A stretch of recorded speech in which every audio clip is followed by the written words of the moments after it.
اعوذ باللہ من الشیطان الرجیم بسم اللہ الرحمن الرحیم الصلاۃ والسلام علیک یا رسول اللہ وعلی آلک واصحابک یا حبیب اللہ۔ بنڈلز آف نالج کے محترم ناظرین کرام، السلام علیکم ورحمۃ اللہ وبرکاتہ۔ ناظرین کرام، ہم امید کرتے ہیں کہ اللہ اور اس کے رسول کے فضل و کرم احسان سے آپ تمام دوست ایمان، صحت اور مزاج کی مستحکم حالت میں ہوں گے۔ ناظرین کرام، اس دنیا میں موجود قدرت کی تمام تر تخلیقات میں سب سے عجیب اور انوکھی تخلیق انسانی جسم ہے، جس میں ہزاروں خلیات اور لاکھوں جسیمے اور بے مثل حیاتیاتی نظام موجود ہے۔ یہی وجہ ہے کہ اکثر انسانی جسم کچھ عجیب اور نہ سمجھ میں آنے والی بیماریوں کا شکار ہو جاتا ہے، جن کا علاج دریافت کرنا خود انسانی عقل سے باہر ہوتا ہے۔ آج کی ویڈیو میں ہم آپ کو ایسی ہی دو بیماریوں کے بارے میں بتائیں گے، لیکن ویڈیو شروع کرنے سے پہلے میں تمام نئے دیکھنے والے دوستوں کو بتا دینا چاہتا ہوں کہ بنڈلز آف نالج صرف ایک یوٹیوب چینل نہیں ہے، یہ ایک معلوماتی لائبریری ہے، اور اگر آپ اس معلوماتی لائبریری کا حصہ بننا چاہتے ہیں اور آپ نے اب تک ہمارے چینل بنڈلز آف نالج کو سبسکرائب نہیں کیا ہے تو سبسکرائب کے بٹن پر کلک کر کے بیل آئیکن کو پریس کر دیجئے اور اس معلوماتی لائبریری کا حصہ بن جائیے۔ Welcome to bundles of knowledge. آج جن دو عجیب بیماریوں کے بارے میں ہم آپ کو بتانے جا رہے ہیں، دراصل وہ جلدی بیماریاں ہیں، جن میں پہلی بیماری کا نام ہے سورائسس۔ یہ ایک عجیب سی جلدی بیماری ہے جو انسان کی جسمانی خلیات اور ہارمونز کے حساب سے اس کے جسم پر ظاہر ہوتی ہے۔ کسی کے جسم پر یہ بیماری ددوڑوں کی شکل میں جو سرخ ہو جاتے ہیں،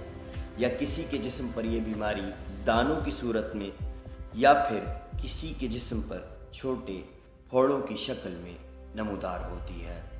تو کسی کے ہاتھوں کی کھال اس بیماری میں آہستہ آہستہ اترنے لگتی ہے۔ اور دوسری جلدی بیماری ہے ایگزیما، اور اس بیماری کا ظہور بھی سورائسس کی طرح ہر انسان پر مختلف طریقوں کے ساتھ ظاہر ہوتا ہے، اور افسوسناک بات یہاں پر یہ ہے کہ پوری دنیا میں آج تک ان بیماریوں کا کوئی تسلی بخش علاج دریافت نہیں ہو سکا ہے۔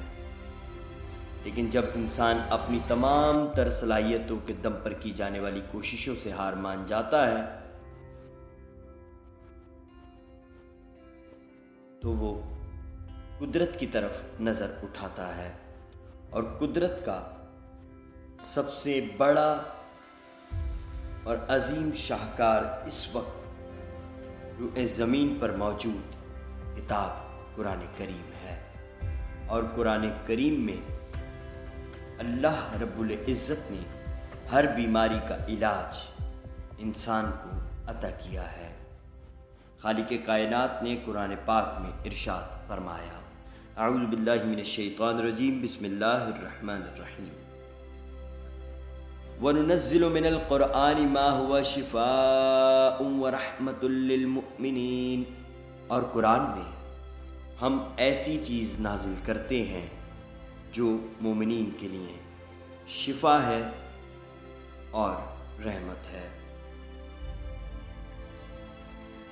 اس کے بعد والی آیت میں اللہ رب العزت نے ارشاد فرمایا،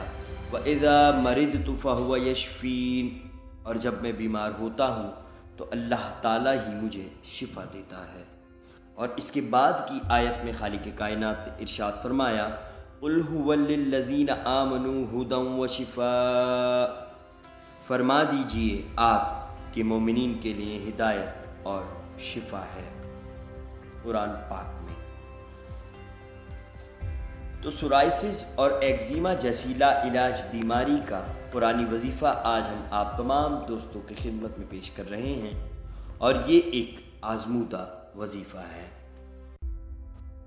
کرنا آپ نے یہ ہے کہ 41 دن تک روزانہ باوضو ہو کر اول آخر 11 مرتبہ درود پاک پڑھ کر